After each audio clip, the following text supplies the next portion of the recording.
Anthony Adebayo. We off the record. With you there, but if you're a coach, do you take that chance? Yes. You can reach us at the Off the Record Show at gmail.com. Anthony Adebayo and the most accurate sports coverage. Scotty B's Fantasy 5. We're different from any other sport. His sophomore year. Comes back and says, you know what? And your boy, Scotty B.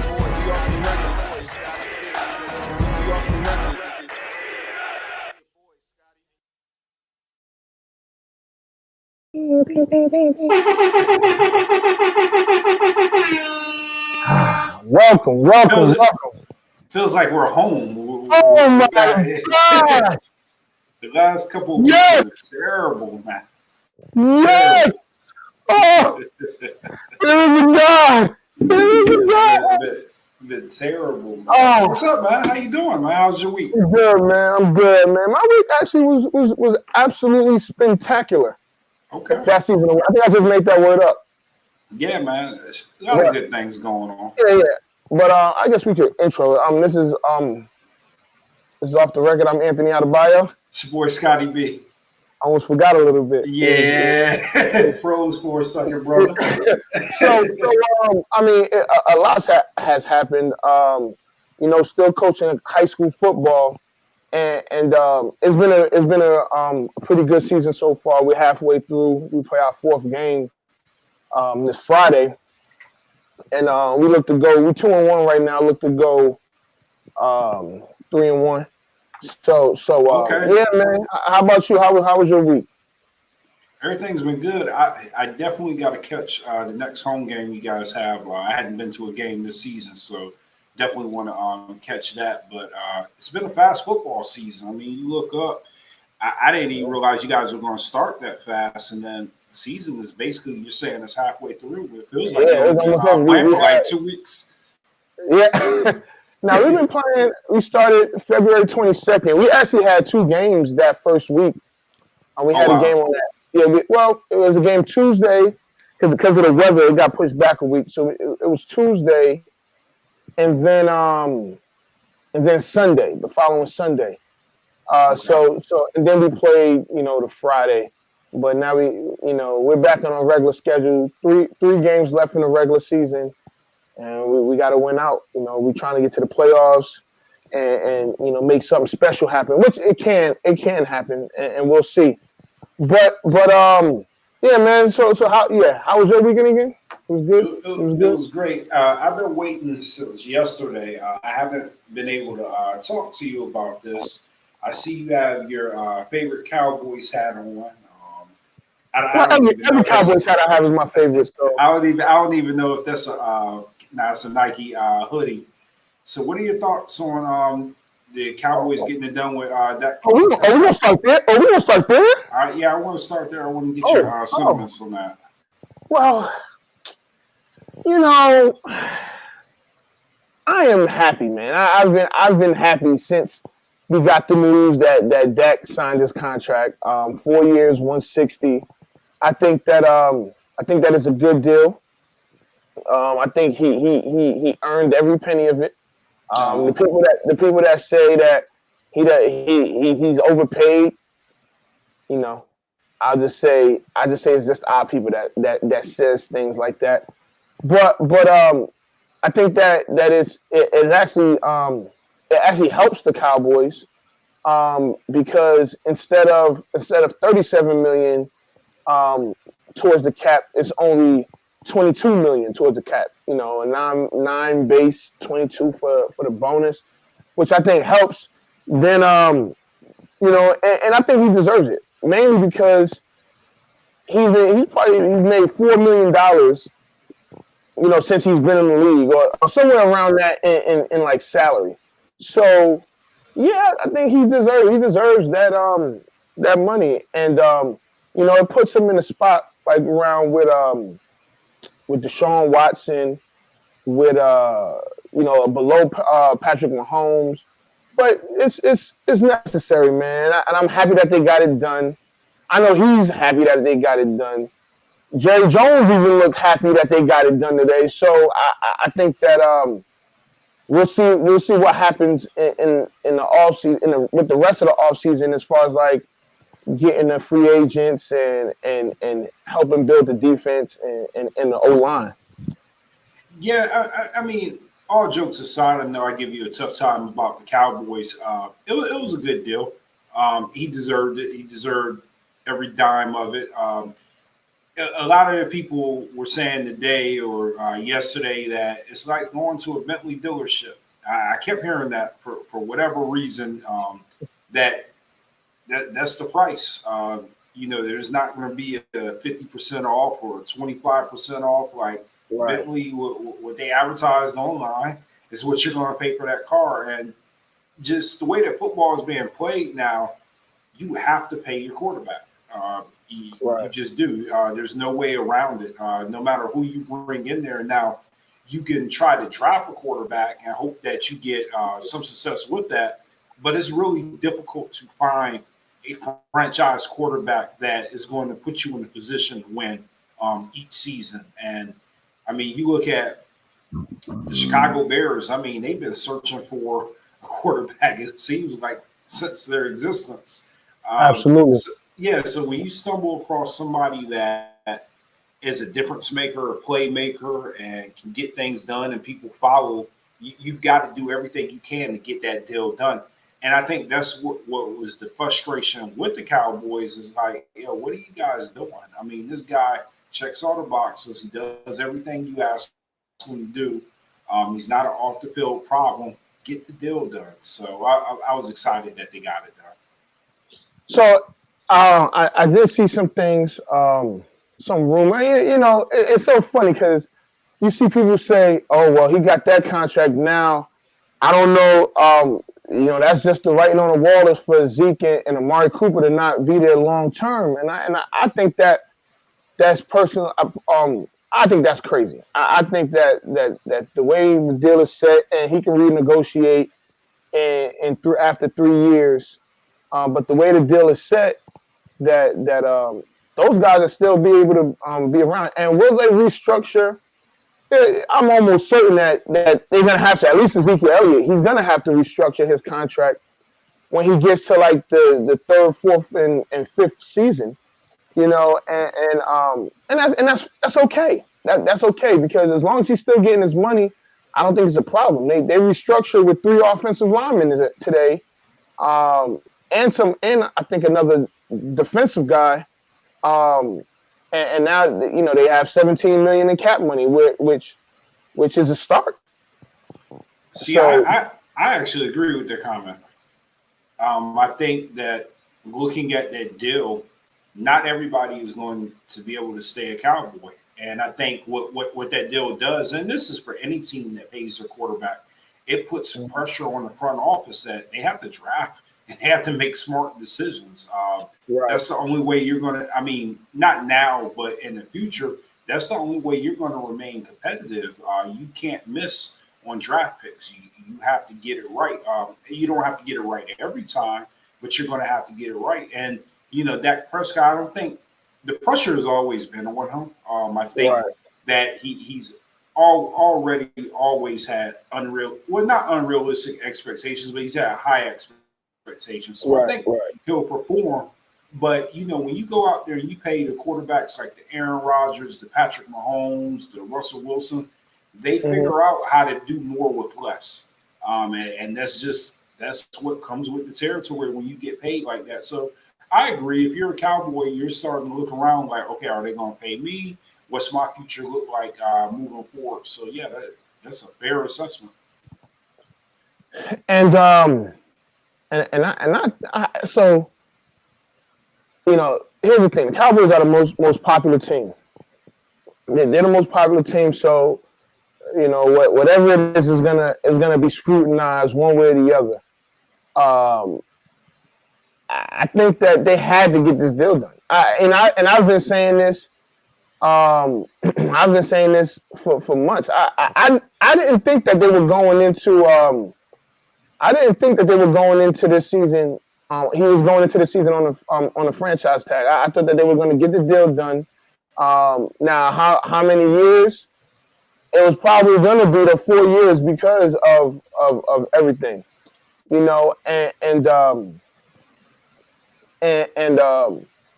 with Dak. I mean, he had all everybody knew this. I mean, a blind man knew that Dak had absolutely all the leverage. So it was interesting to see he got 70. He's getting 75 million this year. That is, I said, my gosh, But again, it's a good day for him and his family. That's a major accomplishment for Dak, but it's not over. You gotta put the work in, which we know he is, but you gotta win. I mean, you gotta win. For sure they gotta win. Just the interesting thing is getting hurt actually helps him. This is probably one of the.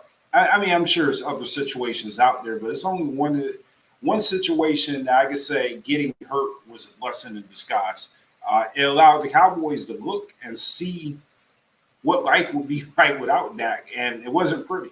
It was ugly, and it was ugly with somebody that I thought was a starting caliber quarterback. I thought Andy Dalton was. I mean, before this season, I mean, he's still a good backup. I'm not going to take too much away from him, but I thought he could have stepped in there and got the job done. But I think we took for granted what Dak Prescott, and maybe not you or other Cowboy fans, and what he really meant to the Cowboys.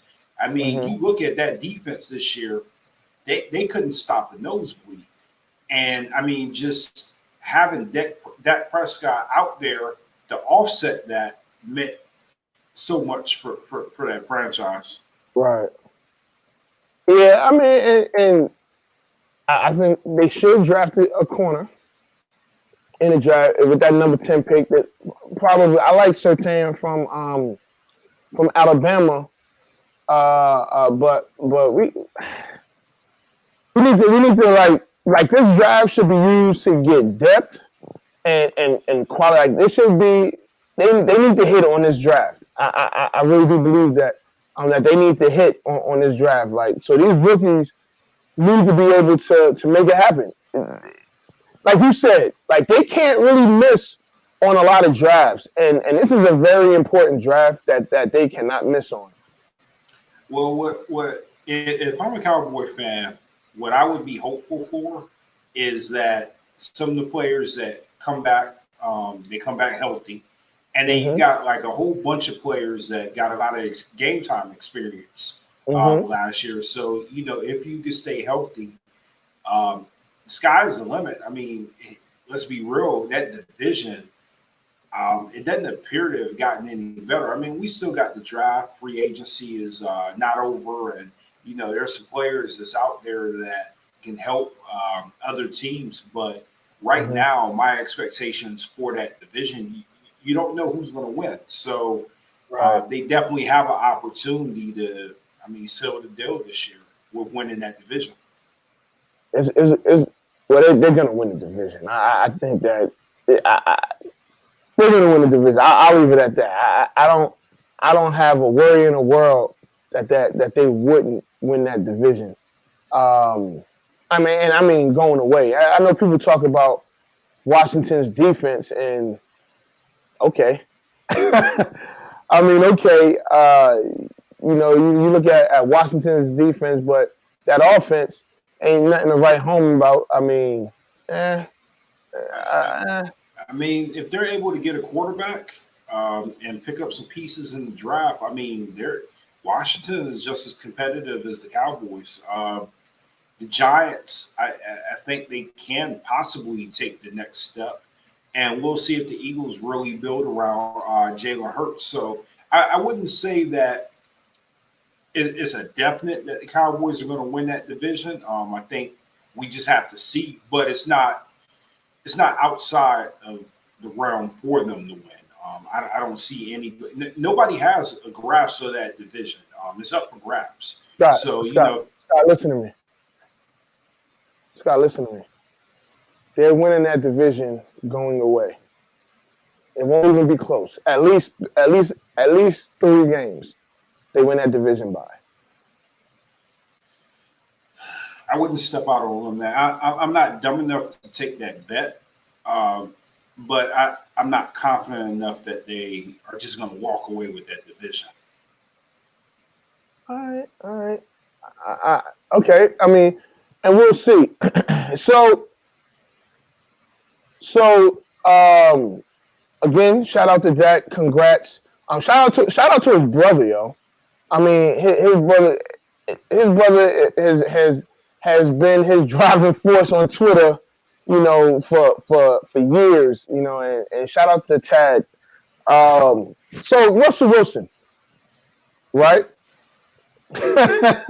So this. All right, so I'll start off by saying I feel like Russell Wilson is gonna be in Seattle. But I don't say that with the utmost confidence anymore. Like if you would have asked me if we didn't have all those issues we had last week, I'd have been like, Russell Wilson is gonna be a Seattle Seahawk, you know, for years to come. I'm starting to think more and more that he's gonna be there to start off that season, man. So here's the thing with Russell Wilson, right? Russell Wilson doesn't want to be the bad guy.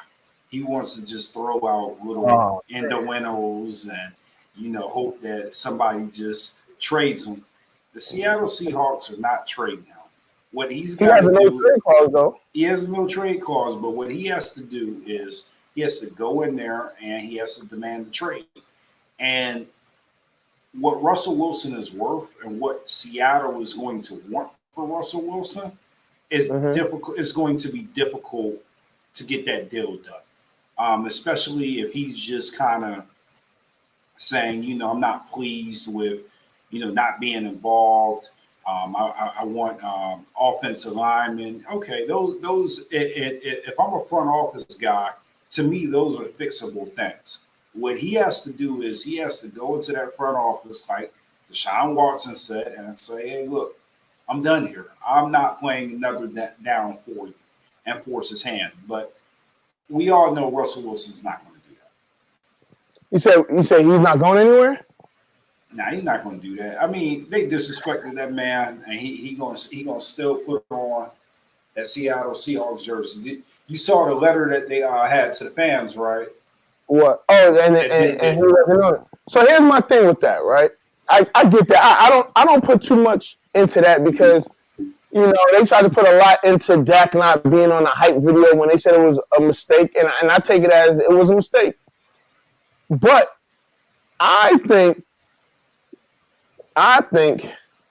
that the Bears are going to trade Mitchell Trubisky and 6 first-round picks.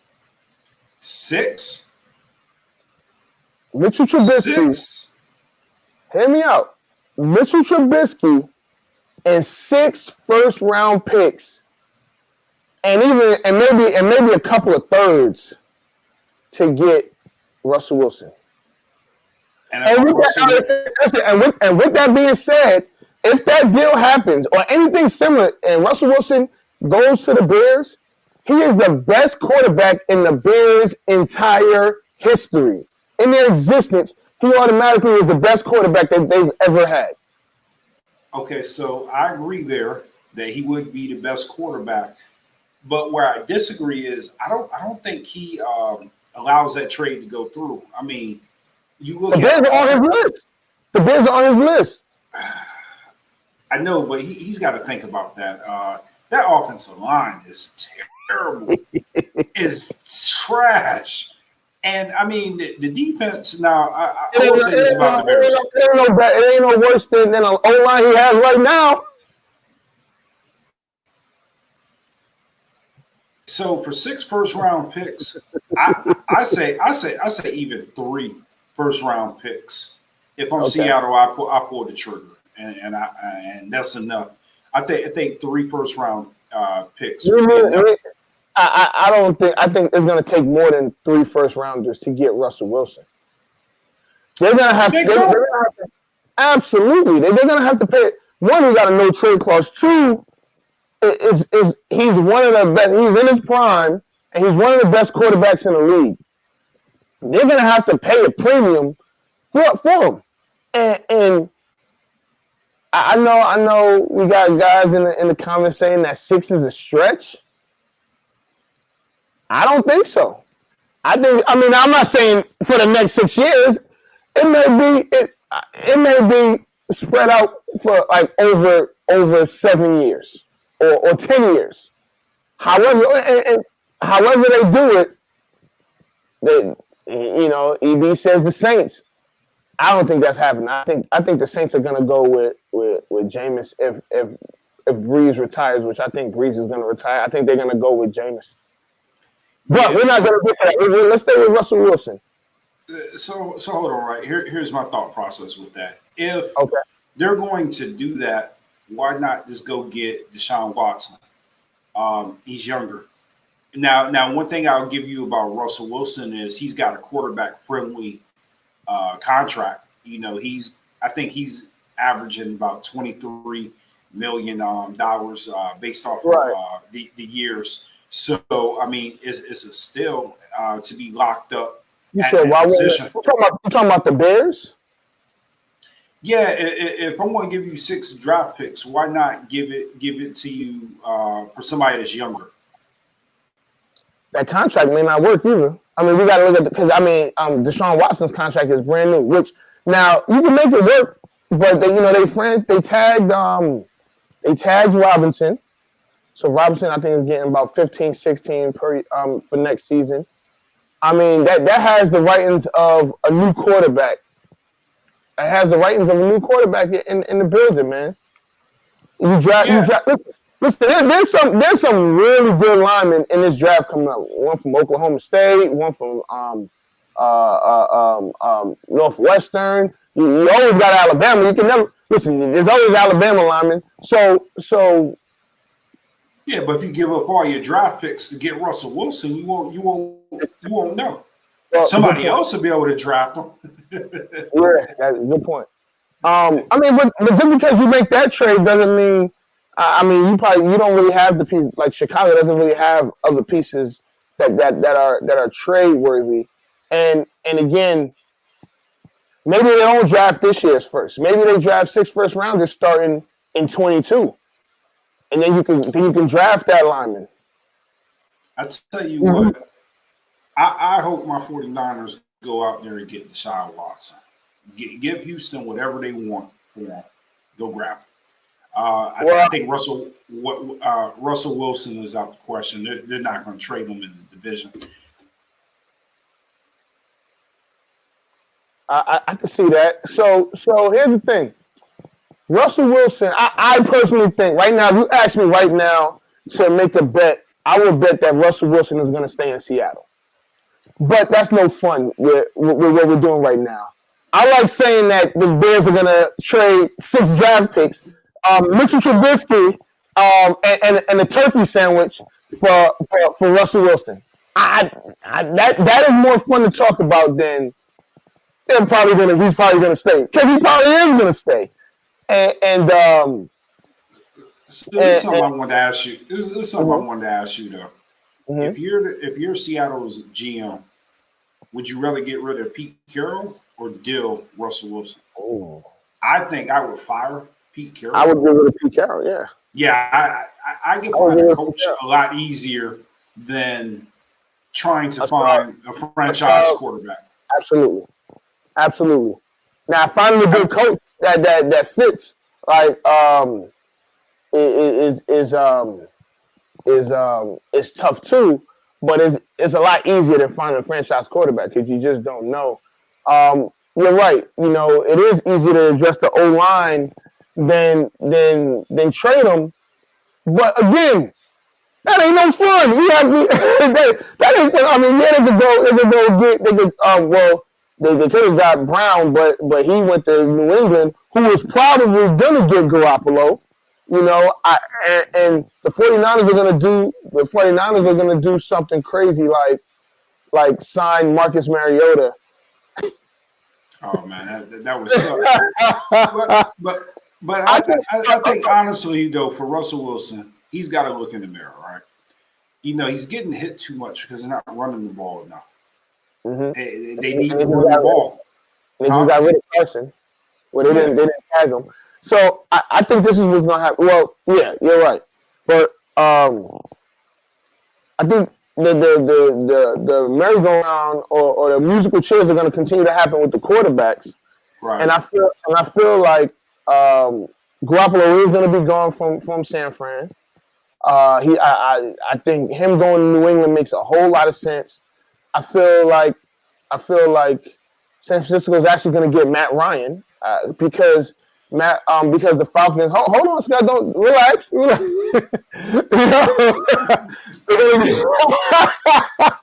Listen, listen, and it does make some sense. Matt Ryan is getting towards the end of his contract. So they can get Matt Ryan. Trade for Matt Ryan. Oh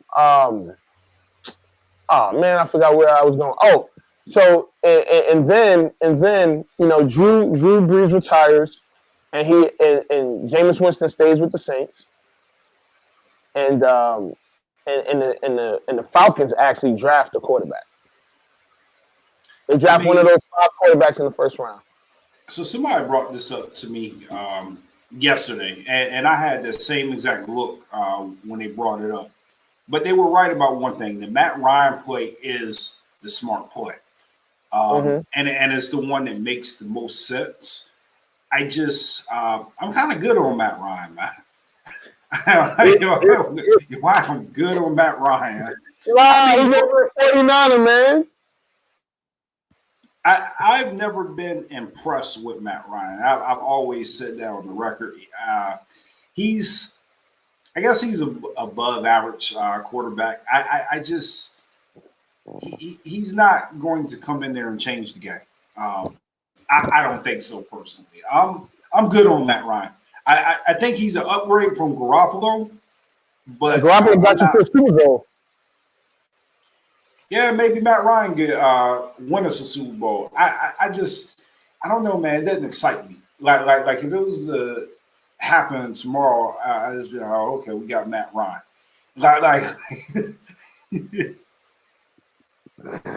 Yo, listen. Yo, getting Matt Ryan would be like if somebody told me like, yo, y'all got Andy Dalton or he got Jared Goff. This is kind of like, all right, man. I mean, all right. So, I mean, with that being said, I like this. Atlanta drafting Justin Fields. I really do like that. That would be a good pick. He's a Georgia kid too. At that, I believe he's a Georgia kid. So that'd be a perfect fit. I think that you guys are gonna get Matt Ryan, and how many games y'all won this year? 5 or 6? We won 6, yeah. I mean, y'all go 8 and 7, 8 and 9. I mean, because it's 17 games this year, so yeah, 8 and 9. Yeah, with Matt Ryan. Oh, Scott. All right, I think we're going to bounce back, though. I think we're going to have a good year this year. Like win a division good year? Yeah. Come on, Scott. It's time to go to the winner of the week. But I'm about to give you winner of the week with that. No, you're a winner. No, you're a winner. No, you're a winner. No, you're a winner. That's fire. That's fire. Yes, we're back, baby. We're back. All right, go ahead. Yo, my winner of the week is Myers Leonard. He's a player for the Miami Heat. So look, right, this has so many layers to the story, but basically he was streaming a video game and said a Jewish slur during the video game. He claimed that he didn't know what it was, and I'm not getting on him for that, but I just don't understand why people would stream something and not be careful with their language. Now he's got to take a leave of absence from the team. he's had to do an apology. Wes Welker's out there throwing him an open letter. And it's just like, dude, you just got to be smarter about your word choices and what you're doing and what you're streaming. I just, I can't, man. I can't with these people, man. Why would you be streaming yourself playing a video game anyway? I mean, was he getting money off of it, or? Not everybody does that though. That's. I mean, that's actually a normal thing. But is it my turn? Yeah, it's your turn, brother. All right.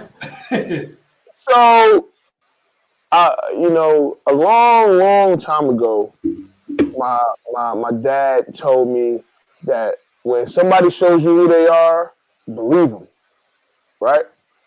And I say that because when they were in the bubble and everybody was kneeling for, you know, with the Black Lives Matter thing and you know, with the social injustice and everything, he was the only one on the Heat that stood.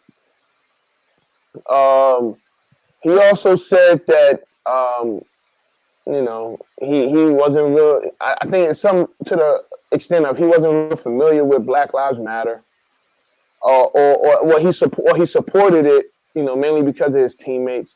But he was a patriot, and recently when I hear somebody, preferably white men, say that they're a patriot, that almost sounds like they say that they're a racist. That's to me that's what it sounds like. Because you're closed-minded and things of that nature.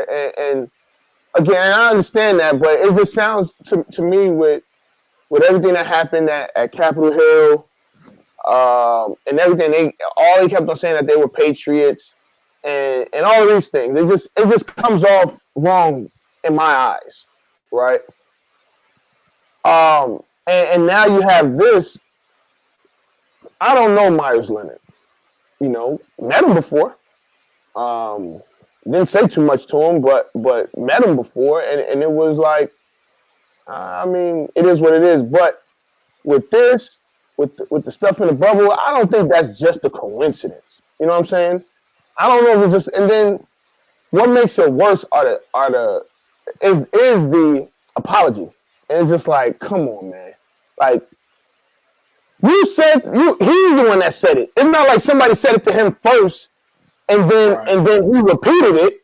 He said it and he said it to try and demean someone. He wasn't saying it as a form of you know, appreciation. You know, he was getting mad. He was getting mad playing. I think they were playing Call of Duty or whatever they were playing. It doesn't even matter what they were playing, but it's gotten to the point where I don't believe him. Like, you know, like you said with Edelman, the writer. I didn't read the open letter yet, and I'm gonna read it. But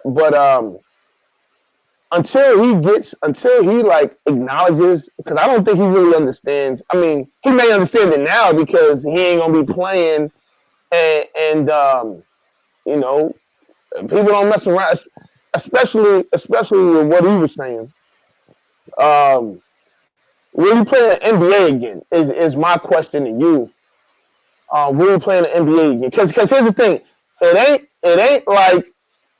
ain't like he's you know, like a star. Yeah, I won't even say star. It's not like he's even a starter, you know. So he's just a role player, you know, having to deal with this. So my question to you is, does he play again in the NBA? Yeah, I think he plays again in the NBA. I think you were dead on with your point, though. Somebody showing you who you are. He's just an individual that lacks empathy. He didn't understand the Black Lives Matter movement, and he didn't understand the plight of the Jews in this country. And I think that sometimes being patriotic, part of being patriotic is understanding other people's views in this country.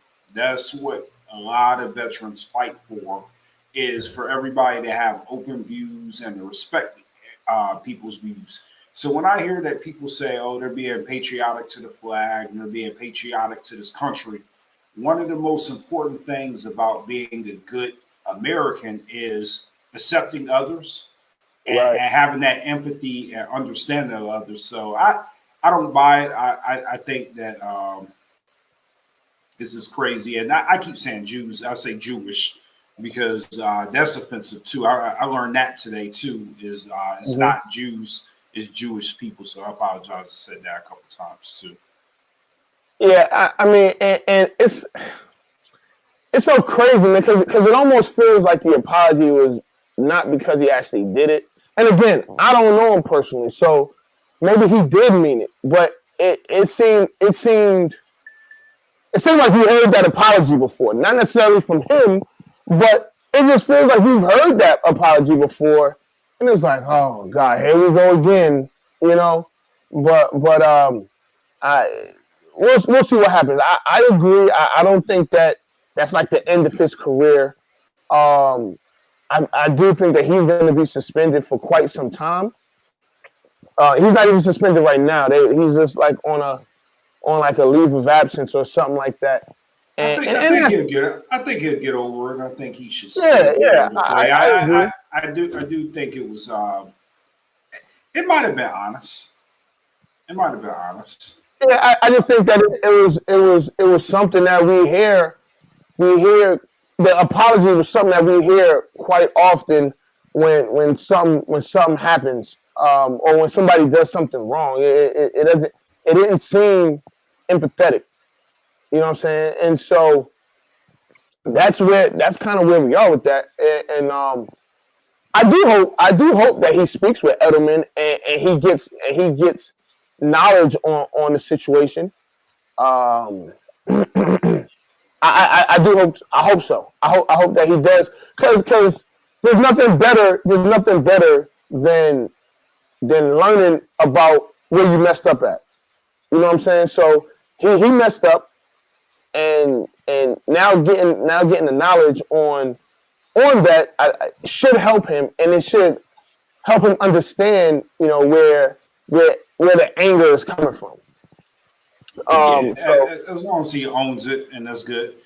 So what did you think about the All-Star game? We hadn't really talked since the All-Star game. Yeah, I thought it was okay. I thought it was okay.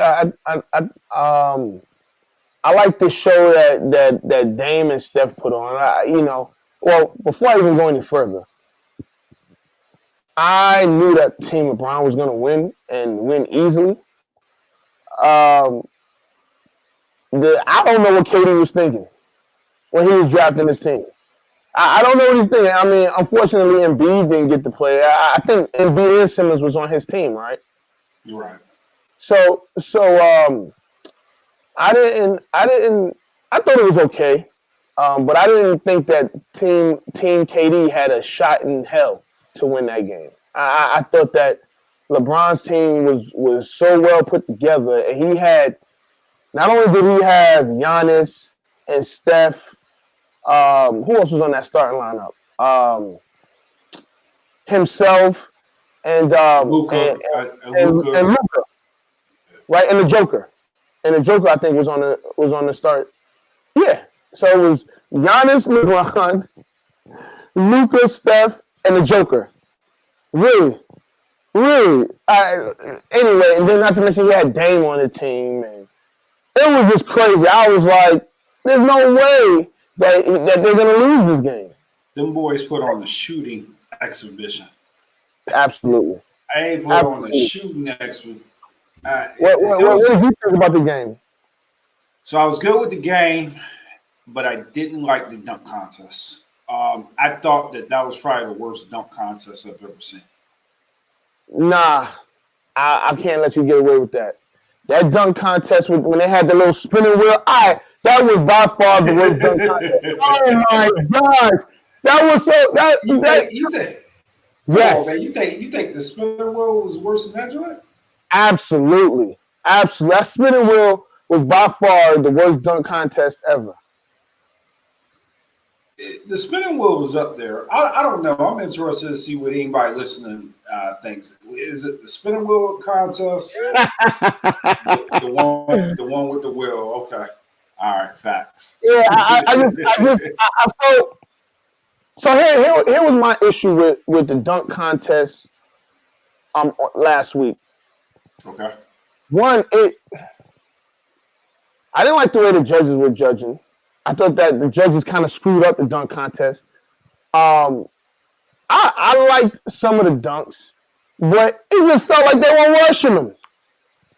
It felt like they were rushing the dunkers, and it was just like, oh man, that was my biggest issue was the judging, and that it felt rushed. And we talked about this last week about the whole weekend, about this whole thing feeling rushed. But we'll talk more about the 3-point contest in a second, and the skills competition. But the dunk contest was probably of this weekend. It was the worst event. I think we can agree there. So what they should have did, and I think most people will probably agree, they should have just put it before the game. Just had the dunk contest and the 3-point contest. And have somebody perform at halftime. Yep. Because the dunk contest took about it was about 30 minutes or it was an hour. That was about 30 minutes. It was about 30 minutes. Yeah, they could have did that before, gave them an hour. Yeah, and it's like I don't know, man. It just so they weren't trying to add too many people that weren't participating in the games and things of that nature. Right. And I get it.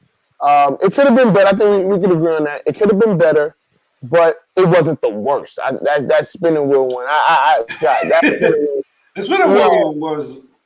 That was absolutely because it was like, what if somebody spins and has to do a dunk that they just physically just can't do? And it was just like, oh, you better like dunk from the free throw line. You can't do it, but you better try it. Like it was a terrible idea. So what were your thoughts on that performance in the 3-point contest? I absolutely loved the 3-point contest. Yeah, Steph Curry, he got it in, man. He got it in. So he's Steph Curry, bad boy, man. He's a cheat code, dog. Like I was in here with my nephew watching that joint, and we couldn't stop laughing when Steph went because in the first round, my nephew said, "Uncle, he's gonna get 30." I said, "Nah, he probably get like 28, 29." And I'll be damned if this man got I think it was 31 or something like that. And I was like, yo. It was crazy because when he was shooting, so you can tell the difference between Steph Curry and everybody else. Like because when he was shooting, he missed his first shot on his 2 rounds, right? But then it was like he hit all like he made 3 or 4 of the Mountain Dew balls or whatever. And it was like, yo, everybody else was struggling with that shot, and he was shooting that joint like he was not. I wish that they would have took one of the Jazz guys out. I guess Donovan Mitchell out and put Dame in there. Because if to have a Dame and Steph 3-point final that weekend, that would have set everything off for that All-Star game. And it would have made them shooting those threes from half court even better. Dame let us down last weekend, man. Yeah, the babyface assassin strikes again. And that's all I was thinking. I was like, nah, he's got this joint won. All right, so we're going back into basketball, right? So the Utah Jazz, it came out this today that their strength of schedule is actually the easiest moving forward. They actually played the hardest strength of schedule, and now they're going in the first half. And the second half of the season is going to be the easiest strength of schedule. Are you buying the Jazz now? Buying them is what? As legit, like they have a legit shot of challenging for a championship. No, they're not. No, they're right now. They are the Bucks of the West, and I mean they'll probably have the best record in the league, but I don't think that they can beat the Lakers in a 7-game series. I mean, it's going to be interesting. Did you like what the Nets did with adding Blake Griffin? What were your thoughts on that? Man, so Blake Griffin to the Nets is, I'm not going to say, oh, this is just because of LeBron, but my gosh. I mean, I tell you what, if Blake Griffin gives you 15 and 10, oh, he won't give you that. He can give I was thinking more like 8 and 5. I'm ready to get off the air now. 8 and 5. You're crazy, Scott. He was averaging before he left. He was averaging like 12 and 6 or something with Detroit. He but less minutes. He didn't want to be there. He's going to play plenty. He's going to play plenty. They're going to play him at center when they go in the small ball lineups. And I mean, I don't know. That could be a really tough lineup. That could be a tough lineup with him. Those four. So Blake Griffin, James Harden, Kyrie Irving, Kevin Garnett, Kevin Durant, and DeAndre Jordan on the floor at one time.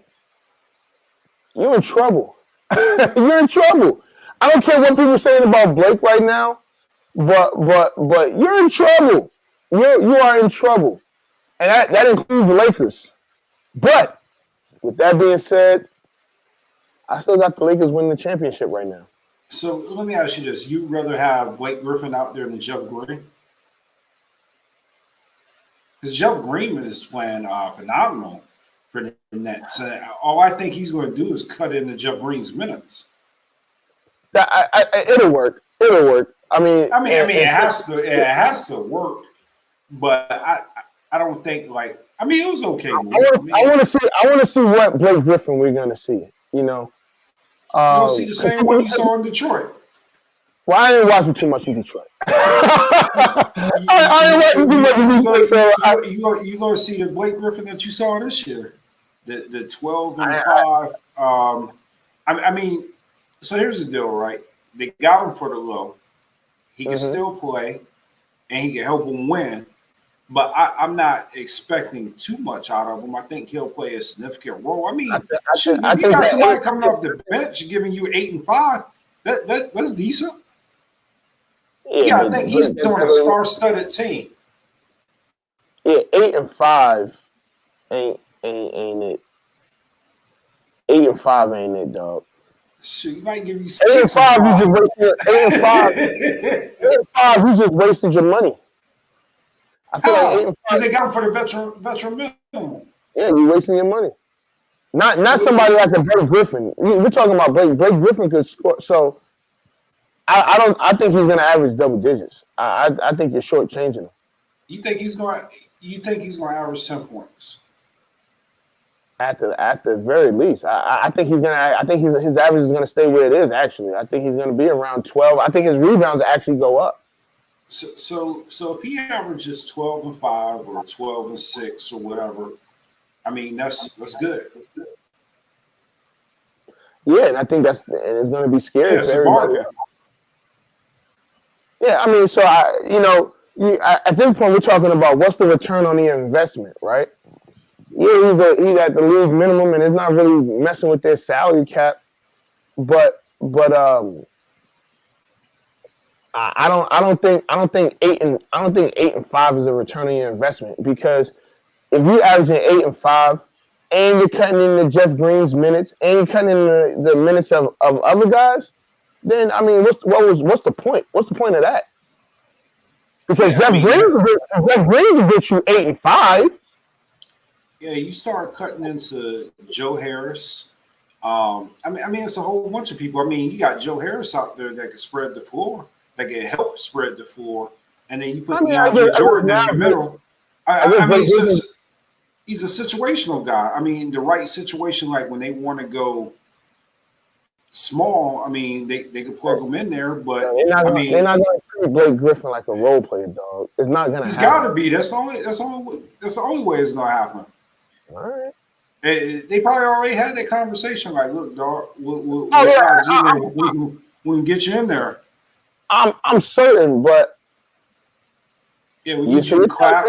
You're telling me. So if we're ranking the guys on the Nets, that he's gonna get the minutes of like the 10th guy on the bench. Yeah, he's gonna get like the minutes of like the 9th and 10th guy. No, Scott, you're wrong. they're So?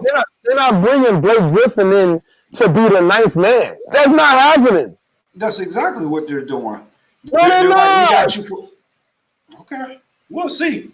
Scott, he'll be either 6 or 7 coming off that bench. He'll be either the 6th or 7th guy. He's not gonna be in a situational start. He's not gonna be the 9th, 10th. The 9th, 10th guy's not even playing. Why are you even bringing Blake Griffin in? Scott, you're bugging if you think that they're bringing Blake Griffin in to be like the 9th. The 9th and 10th guy doesn't play, especially in the playoffs. Most teams play 8 guys. You're acting like that front office celebrated with the cigars when they signed Blake Griffin. Like you're acting like they. You think that they've been celebrating like they poured their best scotch. Like, ooh, we got Blake Griffin now. No, I think they're bringing him in to be a situation. At this moment, you are by far completely underrating the importance of Blake Griffin. You're completely underrating him. Scott, they wouldn't bring him in if they didn't think he was important. Are you kidding me? They're bringing him in because he has spots. I mean, they had a spot. Scott, I don't see Scott, it. you're bugging. I cannot wait. I cannot wait to have you crazy. I gotta see it. Let's not act like Blake Griffin is a scrub. They're not bringing in no G League player. They're bringing in a former All-Star, a guy that can stretch the floor, a guy that can bring it, that can take a drive if he has to. Just because, and I bet you he starts dunking again. He ain't dunked since he was in Detroit. He may start dunking again, but I don't see it, man. And maybe Scott. Okay. Scott, hold on. Christian Wood was in Detroit, right? And and I'm not saying that he looked like shit, but he looked like he didn't want to be there. He left and went to Houston, and he was damn near, he was a borderline all-star this year. If the team's record, and I think he got hurt, but if the team's record wasn't what it was, he would have got more votes and things of that nature. But as a squad, they had too much going on. But man, people leave Detroit and they rejuvenate themselves. I think this year he was sitting behind Grant. I mean, he got minutes. I just don't see him start. I don't see that. What do you mean he started all the games he played in? Yeah, I'm trying to tell you, when he gets to Brooklyn, they're not going to play him like that. He's going. I mean, he might get what? What'd you say? You say he's going to be the 6th man. I think he's going to be like the 9th man, like the 8th or 9th man. So he's not going to play. He'll get in there. He'll get in it. Like I've been telling you. If he gives you 8 and 5, it was a successful move. No, it wasn't. 8 and 5 is not a success. What are you talking about? I don't think the expectations for him coming in. I don't think the expectations for him coming in for the Nets are that much. Like they don't have to have high expectations for him, but they're not bringing him in to sit on a bench. Hey, I wouldn't be surprised. You act like he's Udonis Haslem in Miami. Nah, I wouldn't go that far. But I don't expect too much out of him. I think he can help him win, but I think if they got 8 and 5 out of him, that's good, man. And I think that they'd be pleased with that. You are so disrespectful, dog. No, that's not disrespectful. That is absolutely disrespectful. Not disrespectful. I can't wait for him to start averaging a double-double. Okay, so what is he going to average? You think he's going to do 12 and 5? Maybe not 12. I think between 10 and 12. I think between 10 and 12. And as far as rebounds, 5, 6, 7 ish. All right, so this is what we're gonna do, right? Oh boy. We're gonna do 10. 10. I go under 10. You go over 10. That's fair, right? I go. He's gonna average under 10. Okay. You're saying he's gonna average over 10. When you say over 10, I mean 10.1 is over 10. It could be 10.1. It could be 10.1. All right. It could be 10.1. Okay. And we'll figure out a bet for that. We'll figure out a bet. I think personally. When do they start playing again? I think Thursday. They start playing again tomorrow. Okay. All right. I think I need another hat. Do you want another hat? Scott. Yeah. I think I need another. I think I need another hat. Matter of fact, Chris, because he's all in the comments. When I see you in Tampa in May, I'm going to be wearing the hat that Ant bought me from this bet. So we got an over or under Blake Griffin. I go under, you go over. All right, we'll pause on that, but that doesn't sound right. But and actually, I go over. Yeah, you go over. I'm going under. We're talking about points. Points, just points. The rebounds, I mean, it's a moot point. I mean, he might go out there and get 30. Yes, absolutely, Chris. Hey, we'll make that happen. We're gonna find a way to make that happen. You know what? That might be the hat that I want. I want a custom hat. I don't care what name it says, but it has to say "You're Wrong, Scott" on it. You know what? Let's get some horns for the audience. Let's get some. Oh my! That is exactly what I want. Because Scott, you're wrong. You're wrong. We'll see. We'll see. Rarely am I, but we'll see. Man, most of the time, I don't get my credit when I'm right. Oh my God! That is false. When I be right. We be skipping over them topics. I'd be like, "Dang, we ain't gonna circle back to what I said last week." So before we go, I know we're having a little bit of fun, but I got a question for you. Okay. We've been in the military, and this was a topic that in some of our groups we were talking about it, and it's the COVID-19 vaccine. Okay. You've been in the military. You've been in the military, and I know you've gotten all sorts of shots and all sorts of things. Are you planning, or do you plan on? And you don't have to say if you don't want to. Plan on getting the vaccine. So first, let me start by this. I appreciate you by circling back to this topic because this is something else I was right about that we went at for months, and a year later, is finally coming to fruition. Hey, what was that? To what I said. You said that everything will go back to normal when there's more tests available, and I said when that vaccine comes out, that's when things get back to somewhat normal, and yet we're starting to see that a little bit with. When you say back to normal, what do you mean? I just mean progress. Like we're going. Hey, we were talking about sports. We weren't talking about life. Nah, we were talking about life. We were talking about life. We were talking about life, and I recall having that conversation. Oh, a good 3-4 times on the air. It is somewhere on the videos. I think that's what I'm going to do while I'm watching Married at First Sight. I'm just going to be scrolling through all the old footage of that. So I appreciate you bringing that back up because that's one of them glanced over topics where I was right. I feel like we are telling half truths because I feel like we were talking about footage. I'll find the footage on that. I want it too.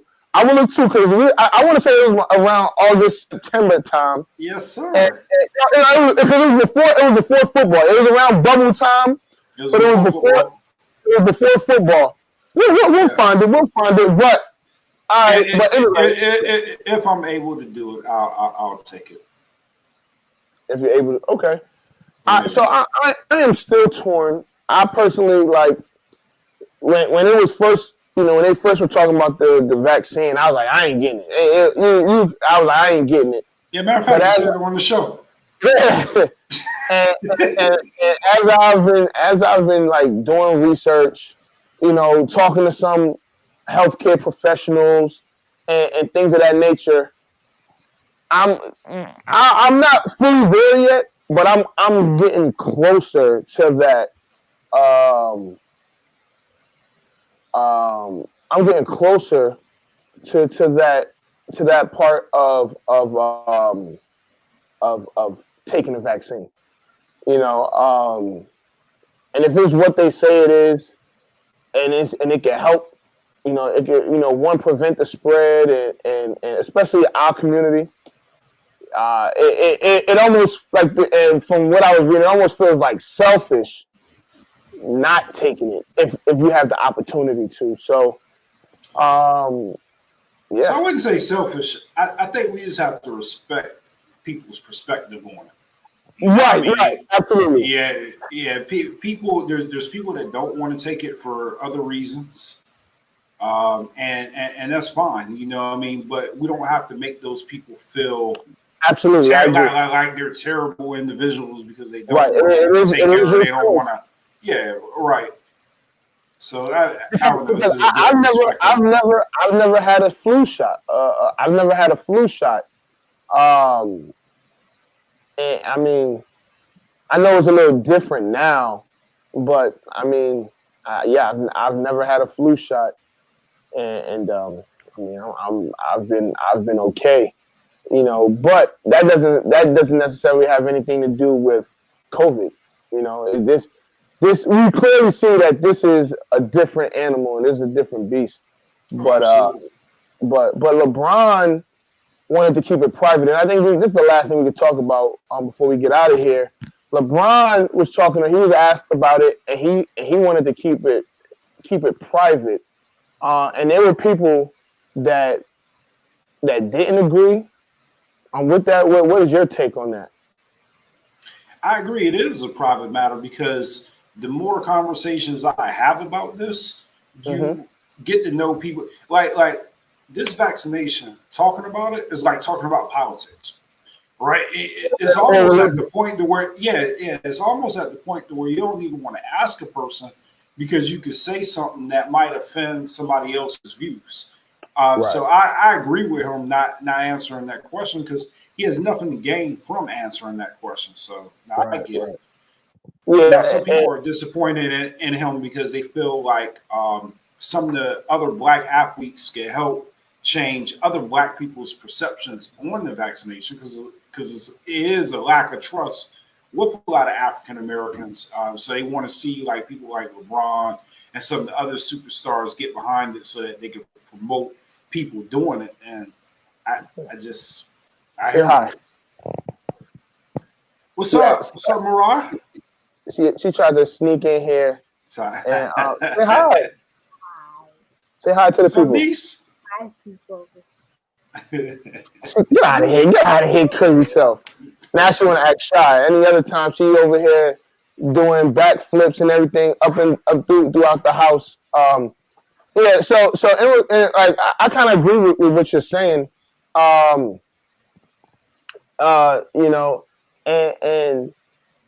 I don't mind him keeping it private. I do think that it is, Phil, a no-win situation. And again, you can't make everybody happy. LeBron is if he's not the biggest athlete in the world right now, he's one of the biggest athletes. And so no matter what he does, it's gonna, it's just gonna it's gonna be scrutinized. Right. So some and like you said, some people, think that because he stood up and he's always talking about, the injustices and things of that nature, that he should talk about this as well. And I mean, that's not necessarily the point. I don't think that both of those things are exclusive to each other. So I do feel like, yeah, he should do what he feels like. I mean, But you the should do one what he thing feels that like. the one thing that we got to highlight though is not everybody has as much information about this. It's not too many people that can speak intelligently about it. I mean, people just have different perspectives, and it just is what it is. Yeah, and so yeah. With that, we everybody should inform themselves. Don't I would say, you know, get as much knowledge as possible about the vaccines, about the different vaccines. I want to say how many different brands? I think it's four or four, 3 or 4. I just You know, saw different something companies. where you're going to buy 100 million more. So that's what's up. So I mean, yeah, you know, educate yourself on the vaccine and everything, and do what you feel is necessary. But whatever you do, make sure you're safe in doing it. You know, whether it's still keep your social distance or wear masks, even though some states are lifting the mask ban and things of that nature. So it is what it is, man. But before we get out of here, follow us on Instagram at the Off the Record Show, Twitter, the OTR brand, Facebook is Off the Record, YouTube is Off the Record Show. I guess YouTube.com/C/Off the Record Show, and follow Scott. Where can they follow you at, Scott? And Scott Q Smith on Instagram. We got and I'm on Instagram as well at Vipers31. But I think that we are done. I think that we're back. We're back. We have some order back on these internet waves. Right. So this is Off the Record. I'm Anthony Adebayo. It's your boy Scotty B. All right. Anthony Adebayo. With you there, but if you're a coach, do you take that chance? Yes. You can reach us at the Off the Record Show at gmail.com. Anthony Adebayo and the most accurate sports coverage. Scotty B's Fantasy 5. We're different from any other sports.